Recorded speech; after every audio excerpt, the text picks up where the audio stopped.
Bom, então, boa tarde a todos, boa tarde a todos os presentes. A gente está aqui em função dessa data importante, que é o Dia Internacional do Geoturismo, né?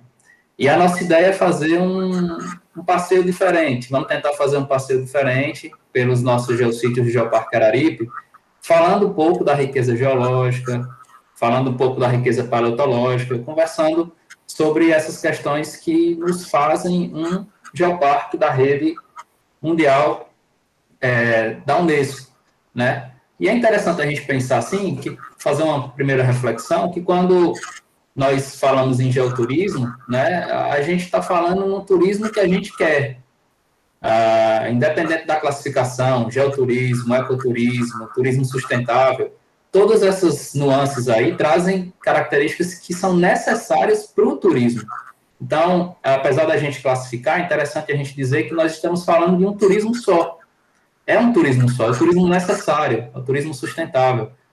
O mundo está aí, né? Os sinais que o mundo dá, que a natureza tem dado, clamam por isso. Então, é dentro dessa perspectiva que o Geoparque se associa e caminha, tá? Então, o Geoparque Araripe, a gente está falando da bacia sedimentar do Araripe, é o grande mote aí, é o grande motivo do Geoparque Araripe.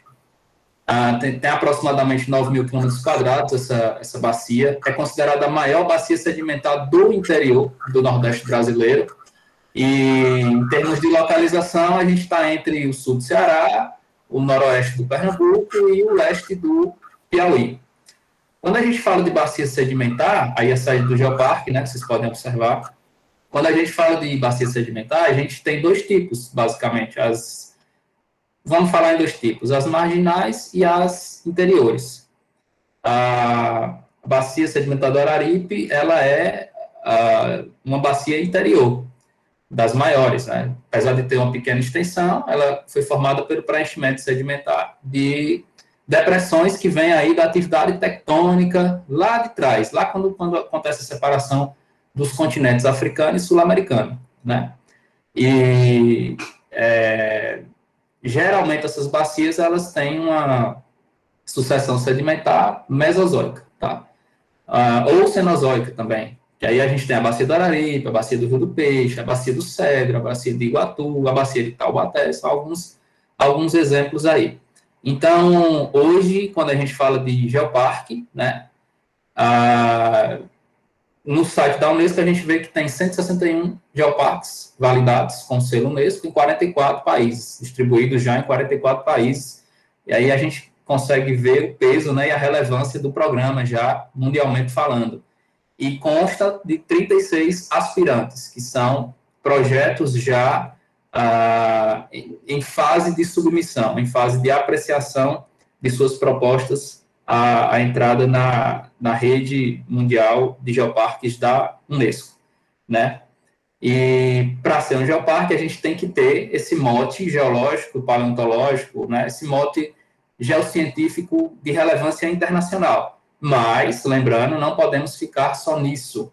É preciso sair um pouco dessa gaveta. Essa gaveta era necessária para o início, para justificar a entrada no programa. Então, aí as imagens, só para a gente contextualizar. A gente vai entrar no Geossítio Batateiras, que é o primeiro desse nosso tour.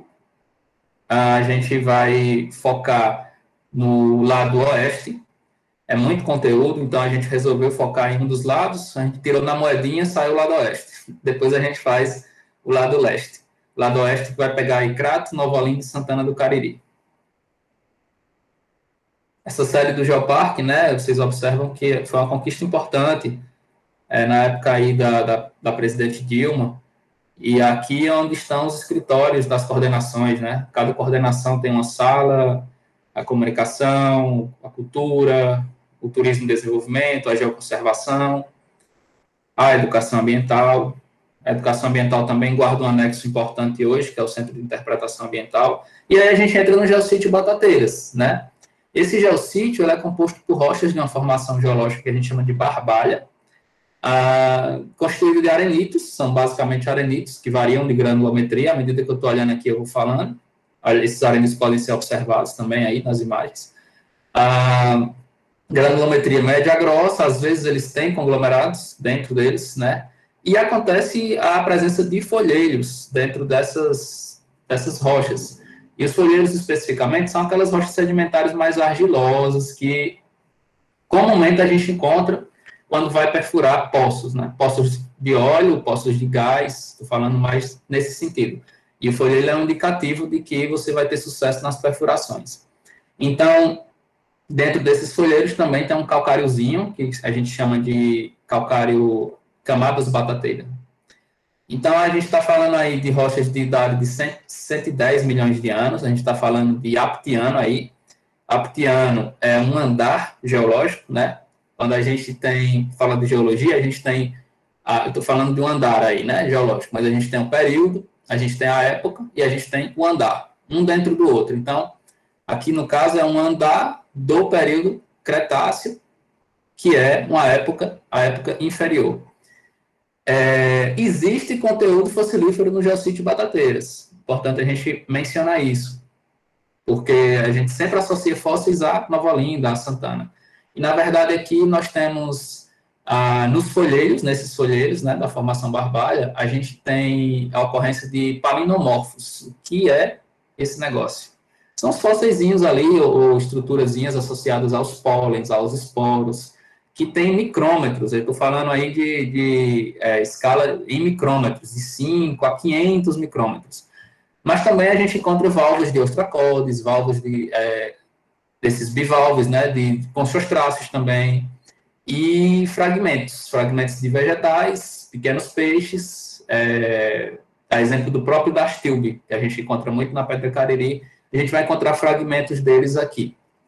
Esse geossítio, gente, é um geossítio modelo hoje, tá? Por isso que vocês estão vendo, ele tem uma estrutura de gestão local muito bem firmada aí pelo nosso parceiro, que é a Secretaria de Meio Ambiente do Estado do Ceará. Ele também é representativo da biodiversidade, são vários ecossistemas interessantes que a gente tem aqui na região, né? E ele ilustra muito bem o Cerradão, mas nós temos também a Caatinga, nós temos também o Carrasco, nós temos também a floresta úmida, e existem pesquisas que mencionam resquícios de Mata Atlântica para essa localidade, para as proximidades dessa localidade também. E aí, quando a gente fala dos fósseis, né, eu vou fazer uma comparação. Igualmente aos fósseis aqui, a gente tem muita espécie viva, eu acredito, certo? Para ser descrita, ser descoberta. Tem muita coisa escondida aí nessa nossa bacia do Araripe, nessa nossa chapada do Araripe. Destacando casos endêmicos, né, de bichinhos vivos que a gente tem aqui, a exemplo do próprio Soladinho do Araripe, que é um símbolo regional já, e o Guajá do Araripe, né, recentemente descoberto, está sendo bastante divulgado também. Destacam-se trilhas inclusivas aqui, a exemplo da Trilha dos Sentidos, que é muito voltado para as pessoas com limitações, não somente para elas, mas especialmente para essas pessoas, né. Uma parte cultural muito forte também, ruínas de um antigo engenho, que apesar de ter ocorrido aquele incêndio, que algumas pessoas já sabem dele, se mantém essa área, se mantém ainda com alguns resquícios, esses resquícios vão ser incorporados novamente ao roteiro. Existem ruínas de uma antiga represa, de um antigo represamento do Rio Batateiras, a Casa de Taipa de 2 andares, que dizem ser a única no Brasil, né? E ela funciona hoje como uma espécie de casa-museu. Quando você entra no Geossítio Batateiras, nessa casa-museu, você vai ter acesso a uma ilustração, um recorte geral do nosso território. Tem conteúdo fossilífero, tem conteúdo de biodiversidade, tem conteúdo cultural. Então, é um dos geossítios que, quando o pessoal vai começar a fazer o roteiro desse lado, a gente indica para começar por ele. Porque, além dele ser interessante, é uma entrada interessante, nós aqui temos também a possibilidade de uma expansão aí para outros quadros que a pessoa vai ver posteriormente. O próximo geossítio é o geossítio Ponte de Pedra. Esse geossítio Ponte de Pedra, ele é caracterizado geologicamente pela presença de arenitos ligados a uma formação, olha ele aí, ligados a uma formação que a gente chama de formação Exu. E eu estou falando aí do período, uma transição ali, albiano-cenomaniano, que vai bater com 95, 96 milhões de anos. Esse geossítio Ponte de Pedra, ele corresponde a uma geoforma, como vocês podem observar, foi esculpido no arenito, resultado de uma erosão, tá? Provocada, obviamente, dá para ver, né, pela água, ao longo dos últimos milhões de anos aí. E é aquela historinha do ditado popular que diz: água mole em pedra dura, tanto bate até que fura. Então, o que aconteceu aí? Um processo de erosão contínuo, atuando de forma muito distinta em diferentes níveis desse arenito aí que varia entre grossos e finos, e os níveis mais resistentes ficaram preservados, formando essa ponte, né? É interessante a gente colocar que esse córrego de água que passa embaixo, ele pertence a um dos afluentes que formam o famoso rio aí na localidade, que é o Rio Cariús, né? E assumiu um papel importante na questão das lendas aí, esse geossítio, porque várias lendas indígenas são associadas à existência dessa ponte, né? Vale a pena aqui a gente destacar duas coisas. Primeiro, esse geossítio ele entrou posteriormente no Geoparque Araripe, né, por pedido popular. Isso é interessantíssimo do ponto de vista do geoparque, não foi uma coisa que partiu, como acontece geralmente, dos estudos geológicos, para a gente conversar com a comunidade. Não, a comunidade foi na sede, na época, primeiro contato, eu ainda lembro, o geoparque não tinha nem sua sede ainda, os moradores já vindo perguntar por que a Ponte de Pedra não era um geossítio, e se poderia ser. E as conversas se iniciaram daí. Então, é um geossítio inclusivo nesse ponto, é interessante. E outra coisa que a gente pode destacar é a arqueologia, né? Porque nas proximidades dessa ponte, em direção a um sítiozinho que se chama Olho d'Água, comprido, tem vestígios arqueológicos de populações pré-históricas. E aí eu estou falando de gravuras, de pinturas rupestres, alguns achados relacionados a restos de cerâmica, material lítico, coisas que os habitantes, né, os antigos cariris utilizavam. Então, a possibilidade, né, a gente tem um passado geológico associado à história humana, não só uma história passada, mas uma história recente também, porque essas lendas elas perduram no imaginário popular até hoje. Então, só para a gente, antes de passar, dar uma reforçada nessa história, né, dos artistas pré-históricos da Chapada do Araripe, que pintaram aí inúmeros paredões aqui, são só ilustrativos, a Ponte de Pedra só ilustra, um ilustrativo disso, que é uma imensidão de sítios, de locais, né? Muitos deles estão em leito dos rios, em abrigos, aí pelo alto da Chapada. O Geossítio Santa Fé vai se associar muito com isso, porque representa também um exemplo dessa arqueologia. E para pintar, esses índios antigos utilizavam não somente as suas mãos, né, como ferramentas, mas pincéis, chumaço de pelo, pena, muitas vezes gravetos. Isso já está bem estudado pelo pessoal da arqueologia, que é parceiro do Geoparque, na Fundação Casa Grande, né, e eles teriam uma preferência por tintas oriundas de materiais minerais, né, extraídas do próprio ambiente, como, por exemplo, a própria argila, né? Óxido de ferro é bastante utilizado também, o manganês é bastante utilizado, e como solvente a própria água, né, para aplicação. E eles faziam esse tipo de esculturas, utilizando a pedra polida, as ferramentas de pedra polida, né? E às vezes deixavam o interior das gravuras livre, às vezes eles também preenchiam. E da Ponte de Pedra, a gente, quando visita a Ponte de Pedra, vai fazer um link com a Fundação Casa Grande, que é um dos nossos principais parceiros. A Fundação Casa Grande, fundada em 1992, bastante tempo já. E aí é só o corpo da casinha, né? Porque ela já tem uma alma muito anterior aí, essa alma remete a muito trabalho antes da casa ser erguida, muito trabalho feito pelo Allenberg e pela saudosa Rosiane Lima Verde. E é onde está o Museu do Homem Cariri e o Instituto de Arqueologia do Cariri. Hoje, inclusive, prestando o serviço de organizar uma especialização em arqueologia pela Universidade Regional do Cariri, que é a gestora do Geoparque Araripe. Né? E dentro desse projeto bonito aí que vocês estão vendo, que é importante dizer que ele foi feito para as crianças, né? E hoje são as crianças que tocam na gestão. Essa menininha que vocês estão vendo aí é uma das gestoras, né? E é assim que funciona a Fundação Casa Grande. E dentro desse projeto, a gente teve os museus orgânicos. os museus orgânicos, que representam o museu orgânico é literalmente a casa de um mestre de cultura tradicional do Cariri. Então, são pessoas que, olha aí, o Museu do Expedito Celeiro, por exemplo, são pessoas que têm uma habilidade muito distinta, que representa a cultura da nossa região, que representa a identidade e que representa também uma memória que tem que ser salvaguardada, igualmente nossos fósseis são, igualmente nosso patrimônio geológico está sendo conservado, então isso também tem que ser mantido. E se os fósseis são conservados nas rochas, aqui a gente tem um patrimônio que é necessário ser salvaguardado na memória. A memória é que vai salvaguardar e garantir que isso seja perpetuado. Então, vários desses museus aqui para vocês verem, né? Museu Casa do Mestre Raimundo Aniceto, no Crato, com um foco aí nas bandas cabaçais. O Museu Casa do Mestre Nena, em Juazeiro do Norte. A Oficina de Dona Dinha, que também já é um museu focado nessa arte do tear, que é em Nova Olinda. O Museu do Mestre Françouli e da Casa dos Pássaros, que fica em Potengi, né? Trabalhando um com artesanato e outro com a questão das aves. Então, esse é um projeto dos museus orgânicos, né? Um projeto inovador relacionado a um patrimônio igualmente importante, que é o nosso patrimônio imaterial, que muito movimenta nosso geoturismo também, tá? Isso é importante frisar. Essas coisas, elas todas caminham juntas, elas compõem um pacote que só tem sentido, ou pelo menos a mim, só parece ter sentido junto.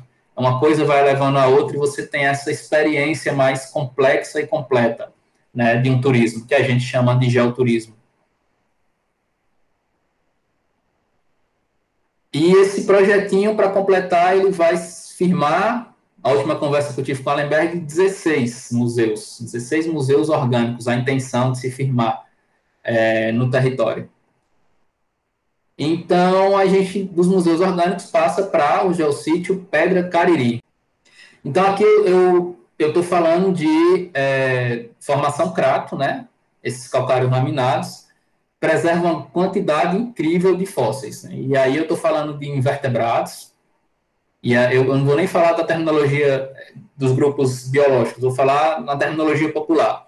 Grilo, efêmeras, percevejos, vespas, formigas, baratas, as lacraias, os besouros diversos, borboletas, tanto borboletas como mariposas, né, aquelas noturnas, os gafanhotos, as moscas, os mosquitos e outros artrópodes também são encontrados, como as aranhas e os escorpiões. E eu estou falando aqui só de invertebrado. Quando a gente vai para os vertebrados, aí você tem grupo de peixes preservados, anuros, pterossauros, quelônios, que são as tartarugas, crocodilianos diversos, aves, grupos de vegetais também, e aí eu incluo tanto gimnosperma como angiosperma, eu incluo algas e samambaias, e quinofósseis, que são aquelas pistas, né, de organismos pretéritos que viveram na localidade, como, por exemplo, os urólitos, o rastrinho do xixi que o organismo deixou, pistas desses invertebrados também é possível a gente encontrar. Não obstante, essa área ela é conhecida como um fóssil Ergestatten, um termo alemão para designar áreas com incrível material preservado, né? E uma diversidade inquestionável. Então, quando a gente fala desse monte de bicho, uma coisa que eu achei interessante a gente conversar um pouquinho sobre, né? É que todo mundo imagina como era esse negócio aí, para ter esse monte de bicho preservado. Então, a gente vai falar do paleoambiente associado a isso aqui, a esse recorte incrível aí do Cretáceo. Quando eu falo do paleoambiente aqui, quando a gente estuda a geologia, a gente consegue fazer essas inferências. A gente percebe que é um ambiente deposicional lacustre, de águas notadamente calmas, mais calmas, tanto que preservou esse tanto de bicho aí. Ele registra essa biota associada ao Cretáceo, que vivia nesse lago raso, né, de águas mais doces, e que provavelmente era margeado ali por brejos, por alagados, com uma vegetaçãozinha relativamente baixa, e nessa vegetaçãozinha vocês podem imaginar as rãs, as lagartixas, os insetos, outros pequenos animais ali passeando. E o fundo desse lago, mais habitado ali pelos ostracodes, pelos conchostráceos, organismos bentônicos, né, que são organismozinhos típicos de água doce. Então, só para vocês terem uma tentativa aqui da gente ilustrar o que quer dizer o geossítio Pedra Cariri. É importante falar também nas variações de salinidade que a gente encontra aqui nos estudos, nesse ambiente, porque provavelmente, associado a essas variações de salinidades, a gente entende, consegue compreender melhor os eventos episódicos de mortandade em massa. Sim, fósseis são encontrados muitas vezes nessa condição de mortandade em massa, especialmente cardumes, tá? Aqui, quando eu falo de clima, dá para a gente falar um pouquinho de paleoclima, né? Era um clima relativamente quente, não à toa a gente tem essa biodiversidade, né, em função disso, e também porque essas porções aí continentais, elas estavam bem próximas ainda à região equatoriana, a influência da região equatoriana. Bom, quando você sai do geossítio Pedra Cariri, a gente vai, que é esse geossítio, né, a gente vai para o Museu de Paleontologia da URCA, que ilustra bem esse cenário, né? Um museu que foi fundado pelo Plácido Cidade Nuvens, né? Saudoso Plácido, né? Um projeto que o Plácido viveu, né? Em função desse projeto, praticamente, fundado na década de 80, que guarda um acervo aí ligado aos nossos fósseis do Araripe. Nessa exposição hoje são cerca de 300 peças que demonstram bem essa diversidade, essa riqueza fossilífera da bacia do Araripe.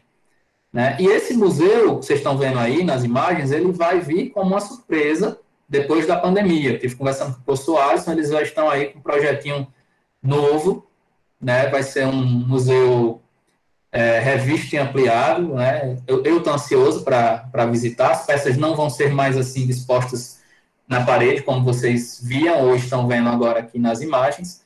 E, enfim, vai ter novidade por aí, eu já estou bem curioso com relação ao museu, que é um equipamento associado ao Geoparque e bastante importante nessa salvaguarda relacionada ao patrimônio fossilífero, especialmente ao patrimônio fossilífero.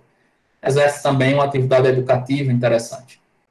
Bom, o Geossítio Pontal da Santa Cruz também ele remete na Bacia do Araripe às formações mais recentes associadas aos blocos rochosos da formação Exu, os arenitos avermelhados bastante porosos, inclusive responsáveis pela captação inicial de água que vai abastecer aí os aquíferos da Bacia do Araripe. Nesse caso aqui, falando do aquífero superior. Existe essa formação Exu, onde o geossítio está localizado, logo abaixo uma formação chamada Araripina, que ela é arenito impermeável, e aí existe a alocação de água nessa interface, nesse contato entre as duas formações. É importante do ponto de vista hidrográfico isso aí. O geossítio fecha a questão da visitação ao Geoparque Araripe com chave de ouro, porque você tem aí uma visão que impressiona, realmente impressiona, uma visão da bacia sedimentar do Araripe como um todo, uma visão que varia conforme a época que você visita, isso é interessante, tem gente que, os gringos especialmente, gostam de ver isso aqui tudo amarelo, já a gente gosta de ver assim, tudo verdinho, é engraçado essas diferenças, né? Então, existe também uma questão cultural aqui, em torno da capela, em torno de uma mitologia ligada a supostos demônios que habitariam essa região aí em tempos remotos, não à toa. O acesso ao Pontal, a rocha da formação Exu, que tem uma espessura notável, ela foi aberta um trecho todo na picareta, porque os moradores queriam expulsar esse demônio, né? Então, é bem interessante. Existe um restaurante também com a culinária regional, que é uma aposta dentro das estratégias de fomentar o geoturismo, e essa aqui, a gente está passando aqui só uns outros detalhes aí que vocês podem observar no território. Pronto, o geossítio Parque dos Pterossauros, ele também representa outra área aí de Fossilargestaten. É interessante a gente destacar a preservação tridimensional de fósseis, preservação de partes moles, múltiplos organismos preservados, o que chama a atenção do mundo em relação ao recorte Cretáceo. Eu acho que é uma das condições mais excepcionais do mundo, né? Não à toa o mote principal para iniciar, para aprovar o Geoparque Araripe.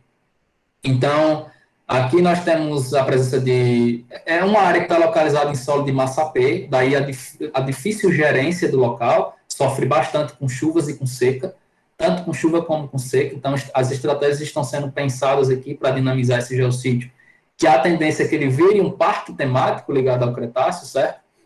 Mas o que a gente encontra aqui? Arenitos grossos, às vezes um pouco conglomerados, né? Que são sobrepostos por vários metros e camadas de folheiros, com calcários laminados e que se intercalam. Observem aí que o solo, você observa já pelas imagens que o solo é um solo complicado de você gerir, né?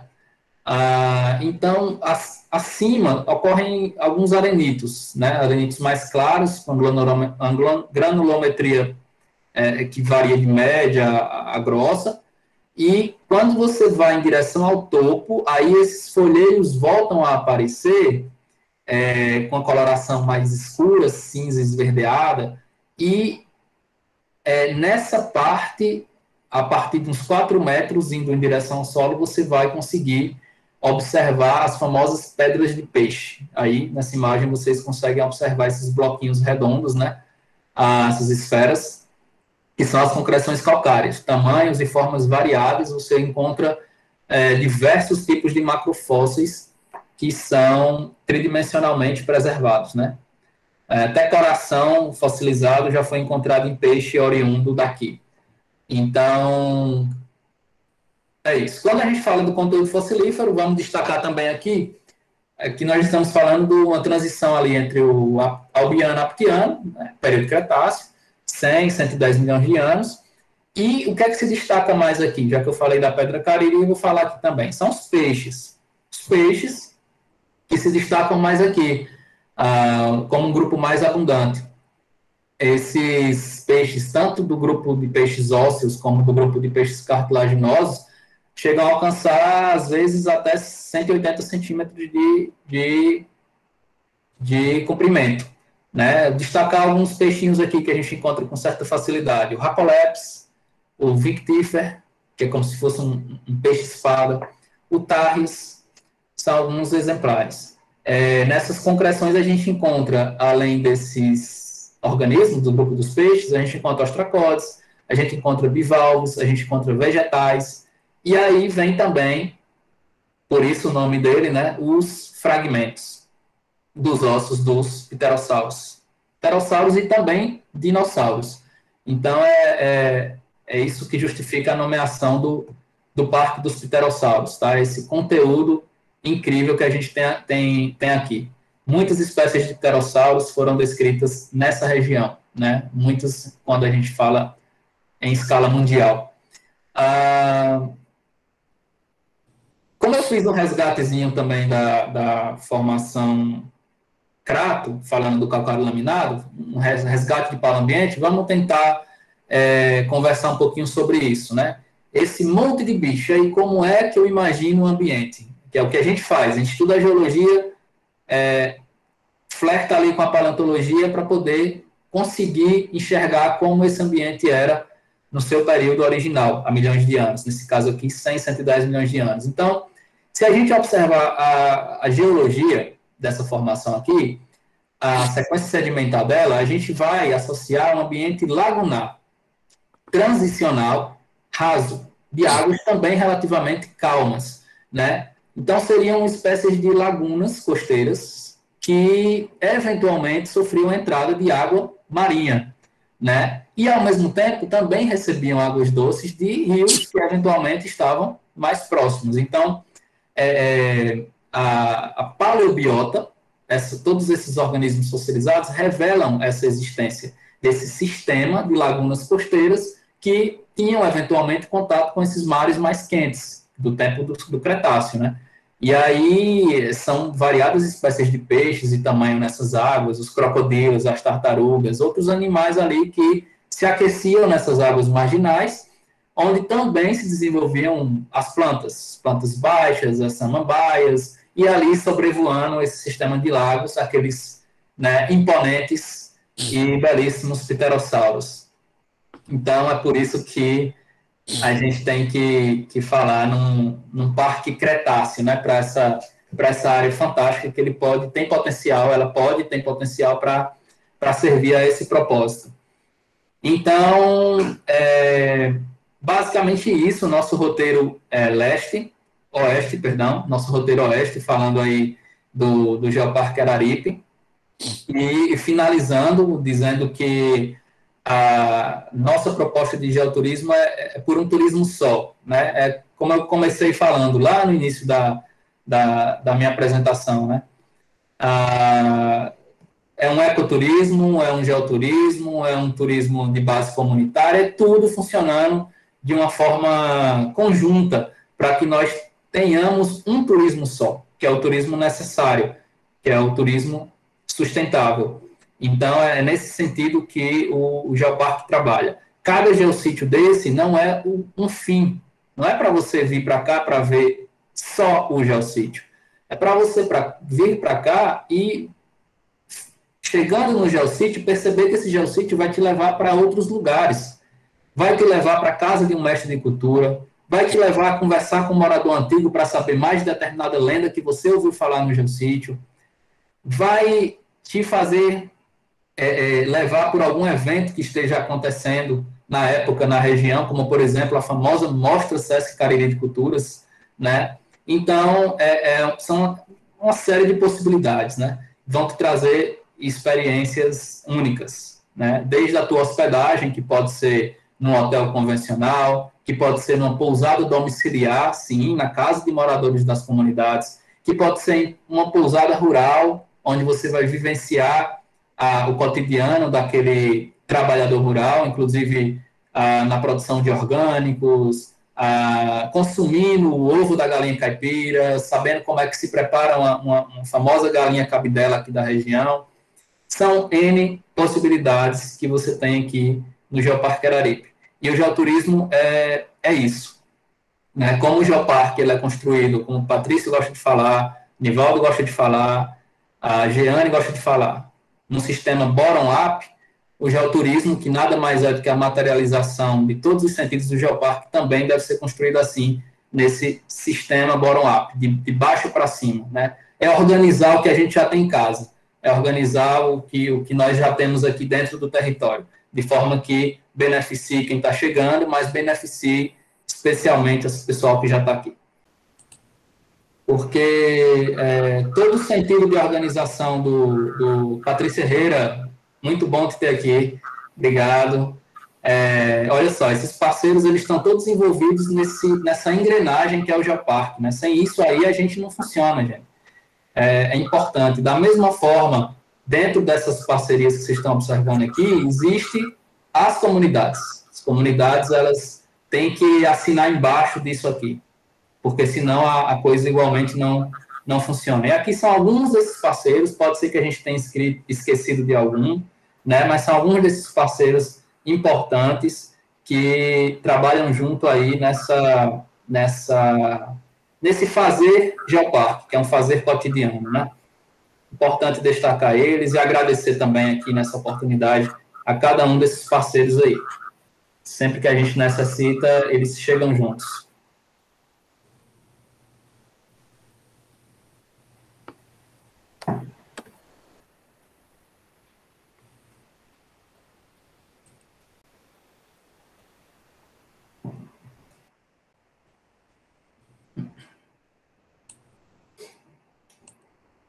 Então, como o tempo era, assim, muita coisa para se falar do geossítio, eu tentei resumir aqui, e a gente optou por fazer primeiro esse lado oeste.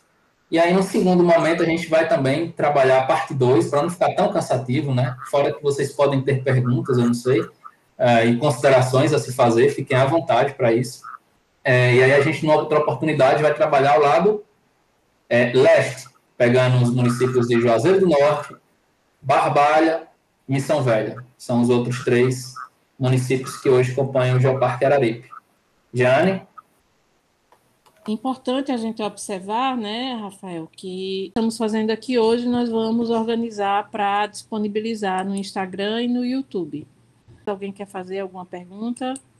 Sara, já acompanhou? Tive uma queda aqui na internet. Teve uma pergunta, mas essa pergunta foi feita no meu WhatsApp. Mas eu vou trazer para cá, relacionada à ponte de pedra, né? Relacionada à estrutura que foi colocada na ponte de pedra, né? E aí é interessante a gente destacar a ponte de pedra como um exemplo na questão de geoconservação. Aquela estrutura, ela foi necessária, a ponte estava ameaçada de um deslizamento daquela estrutura, com risco, inclusive, de risco à vida, né, das pessoas que estivessem ali. E, consultando a própria comunidade das redondezas, eles disseram que queriam, sim, que a ponte fosse preservada, até porque eles entraram em contato com o Geoparque para aquilo ser um geossítio, dada a importância que tem para eles, né, e hoje já é um geossítio. Então, atendendo essas questões, a gente, da maneira que pôde, né, considerando dificuldades, falta de recursos, acionou os mecanismos cabíveis para que a empresa responsável por uma obra que estava sendo feita na CE, né, adjacente à Ponte de Pedra, ela se responsabilizasse pela preservação patrimonial, até como um requisito à conclusão daquela obra. E assim foi feito. E assim foi feito a obra de contenção para garantir que aquela estrutura permanecesse. Então, por isso também a Sara optou por colocar na arte desse Dia do Geoturismo a Ponte de Pedra, uma foto do Geossítio Ponte de Pedra.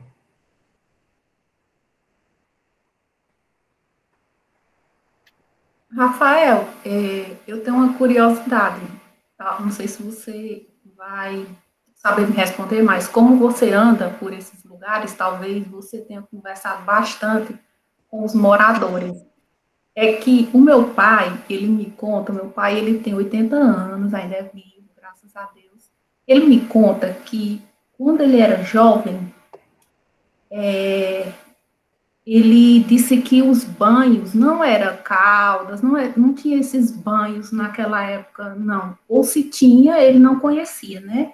Ele disse que vinham, assim, vários grupos de pessoas a cavalo, de várias regiões distantes, inclusive ali do Inhamu, para banho ali no caminho do Ponte da Pedra. Que lá na frente ele disse que tinha um balneário lá e que reunia muita gente da região na época.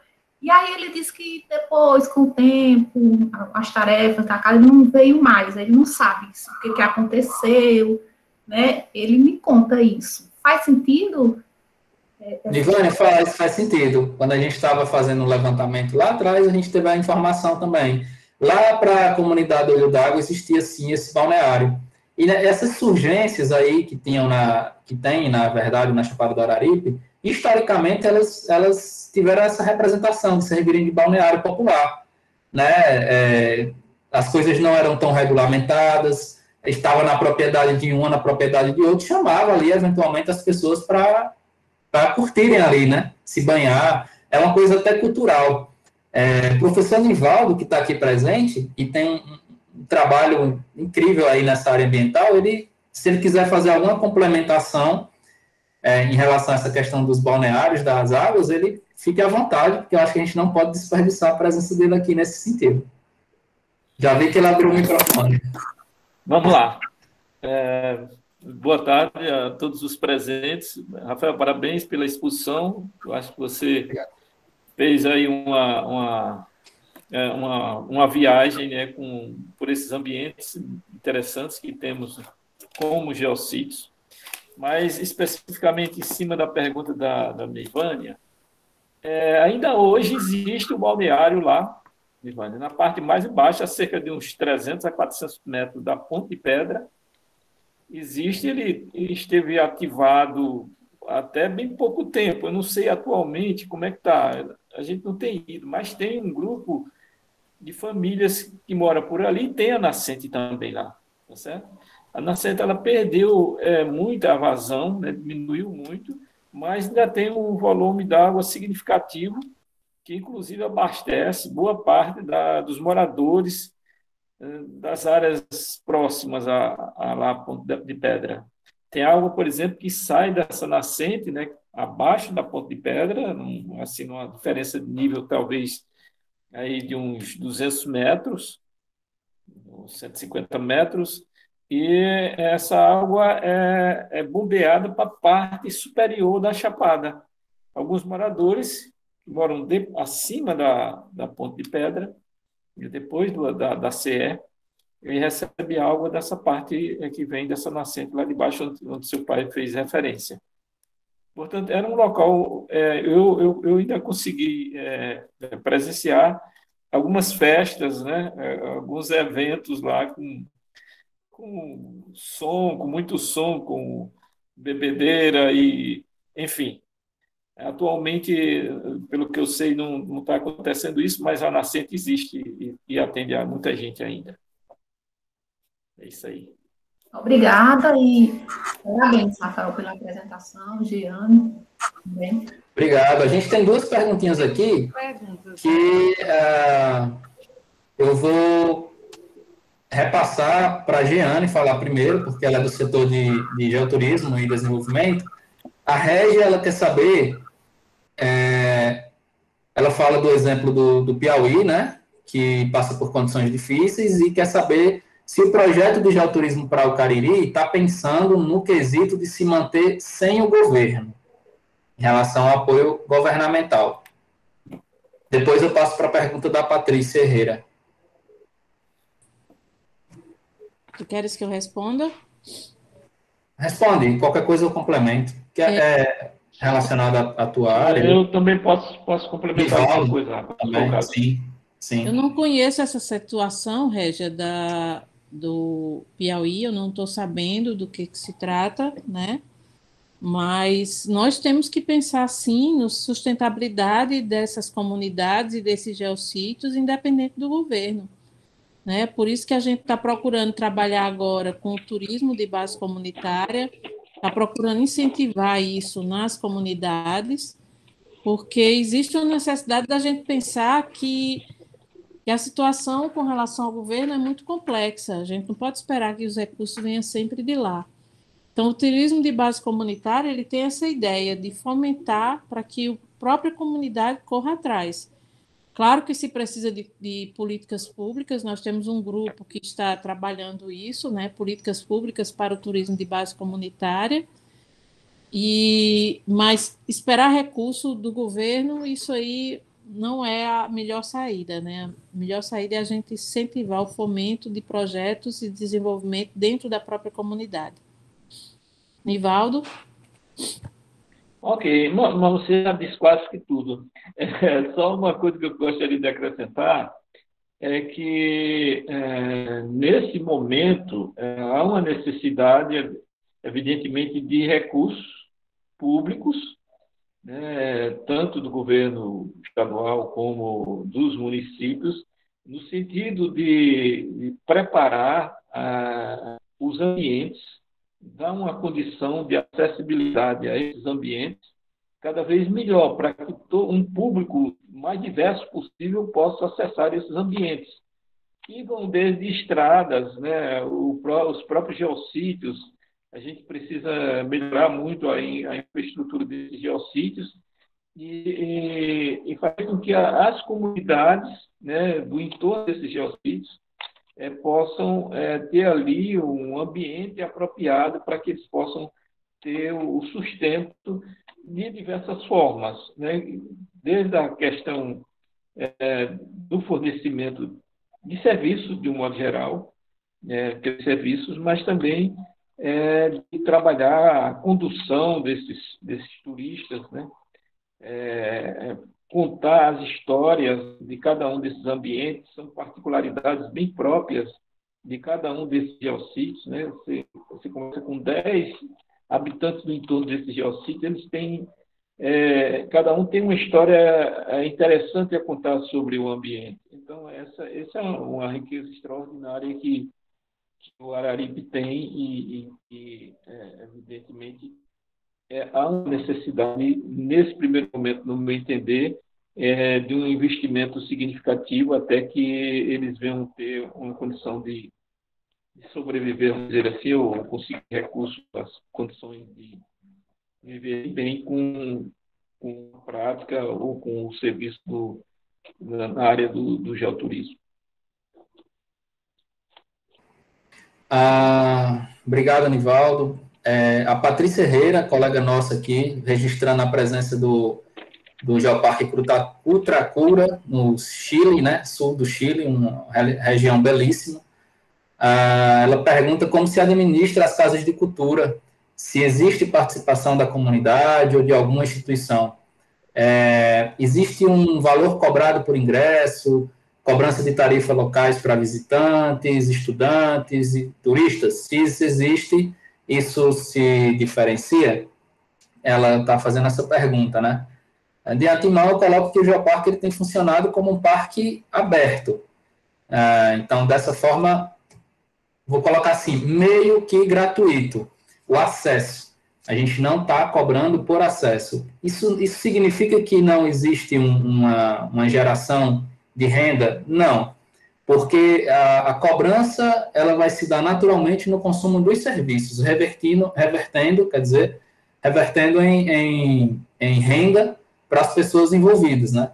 Eu acho isso muito interessante do Geoparque Araripe. Pode ser que isso evolua numa outra direção, né? E venha a existir a necessidade de valores sobre taxa de manutenção, esse tipo de coisa, para alguma localidade, eventualmente. Mas, de uma maneira geral, o que eu tenho observado nessa longa trajetória de Geoparque Araripe é o acesso sendo mantido gratuitamente e a garantia de que os serviços sejam consumidos de uma forma equitativa ali, um consumo que garanta a participação da comunidade em vários sentidos, em vários aspectos, seja um restaurante que você vai, um almoço que você consome, um souvenir que você adquire, né, ele ser adquirido desse parceiro. Em relação a isso também, eu acho que Jeane e Nivaldo podem fazer algumas colocações. Diz respeito à administração, né, cobrança de tarifa, em relação a casas de cultura, só complementando aqui, existe participação da comunidade, sim. Na verdade, essas casas de cultura, elas têm uma autonomia e elas se agregam ao Geoparque que respeita o sistema de gestão delas, né? Um exemplo é a própria Fundação Casa Grande, né? Se agrega dentro do que o Geoparque significa, contribui, mas se mantém também dentro da sua gestão, de como ela já funciona. Então, a gente respeita muito isso da autonomia dessas instituições, de ONGs, de casas de cultura, mesmo caso das casas dos mestres de cultura, os museus orgânicos. Jeane, fica à vontade, complementar. Boa tarde, Patrícia. Obrigada pela sua participação conosco.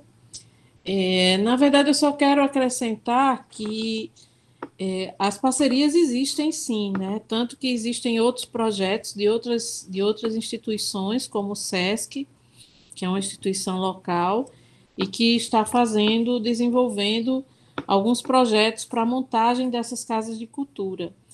E a nossa ideia não é realmente cobrar das pessoas para ver, né? O que a gente está procurando ver é se desenvolve formas da comunidade ganhar dinheiro através de venda de artesanato, através de venda do que nós chamamos de geoprodutos, né? Até eles se envolverem para terem outras fontes de renda. Em última hipótese, é que se pensa em uma cobrança de ingresso, por ser o Geoparque uma área muito aberta, né? Nós temos no país diversas parques que são fechados e que para entrar, você pode pagar alguma coisa e ter acesso a ele.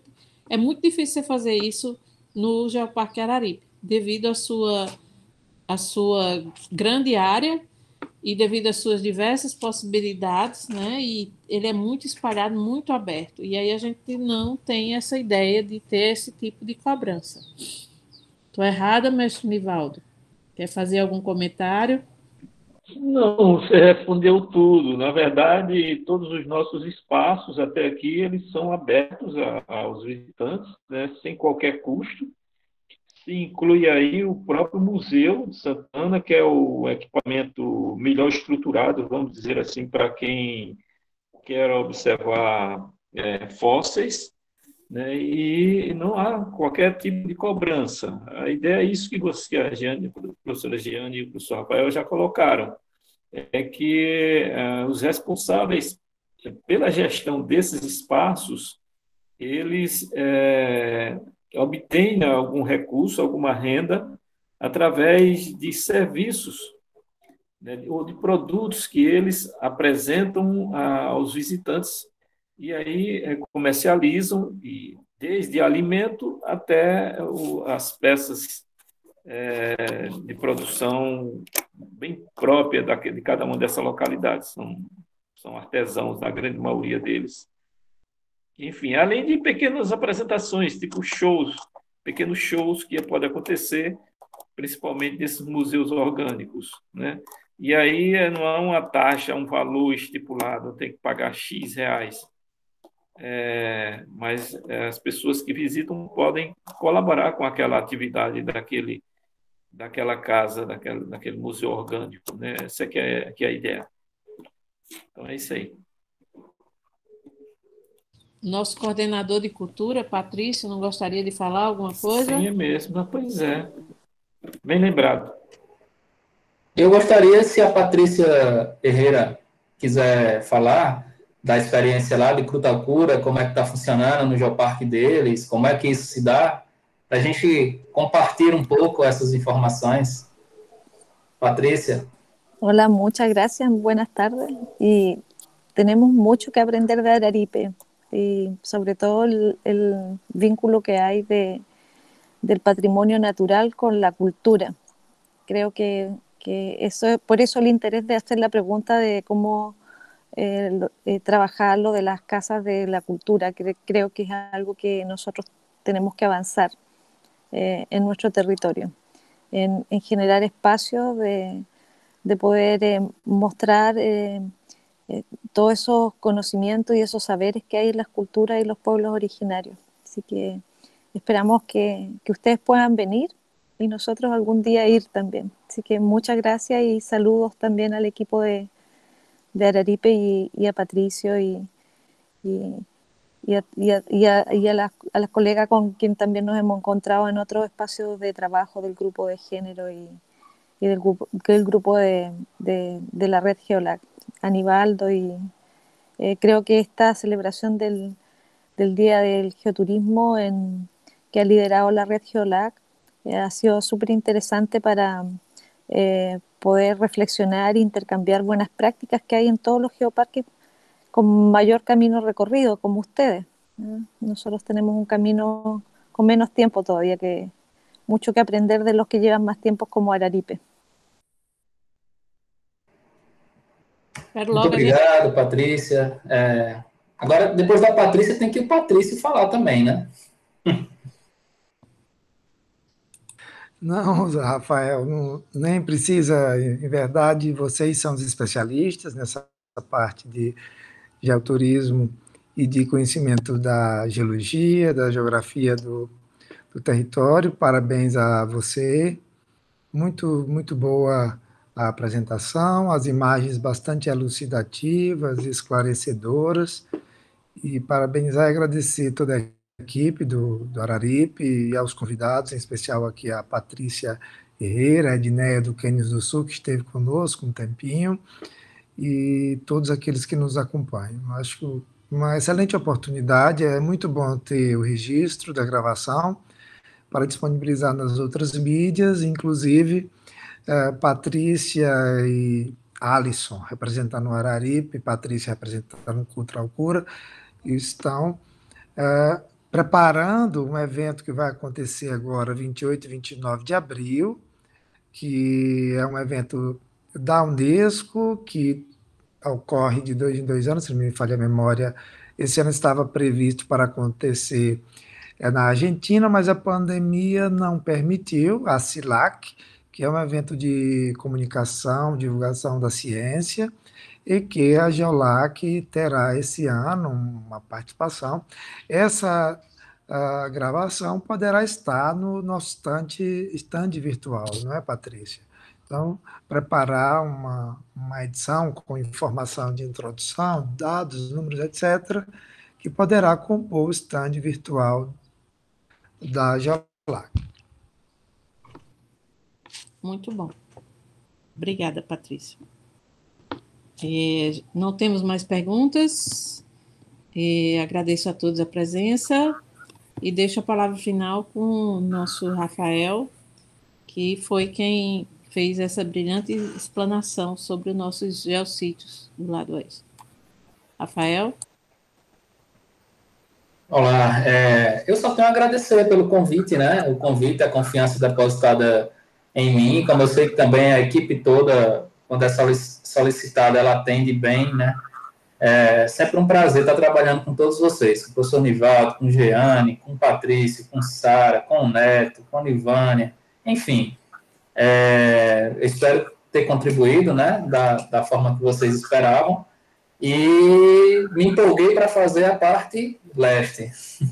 Depois a gente tem que fazer também esse material da parte leste, que eu acho que vai compor um material legal, né? Foi interessante, gostei bastante. Queria agradecer a presença de todos e de todas. Muito obrigado. Parabéns, Rafael, foi muito bom. Uma boa tarde a todos. Parabéns, Rafael e Jeane também aí na organização. Muito legal.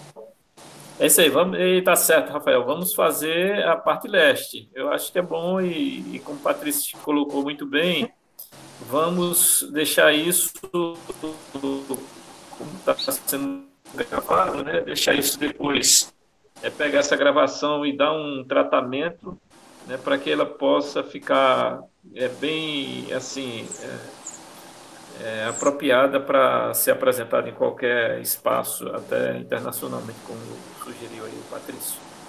É isso aí. Boa sorte aí para todos e todas. Buenas tardes. Obrigada. Boa tarde, Patrícia. Boa tarde a todos. Obrigado pela presença. Tchau, Rafael. Boa tarde. Tchau, tchau. Tchau, tchau a todos. Tchau, Edneia. Tchau, tchau.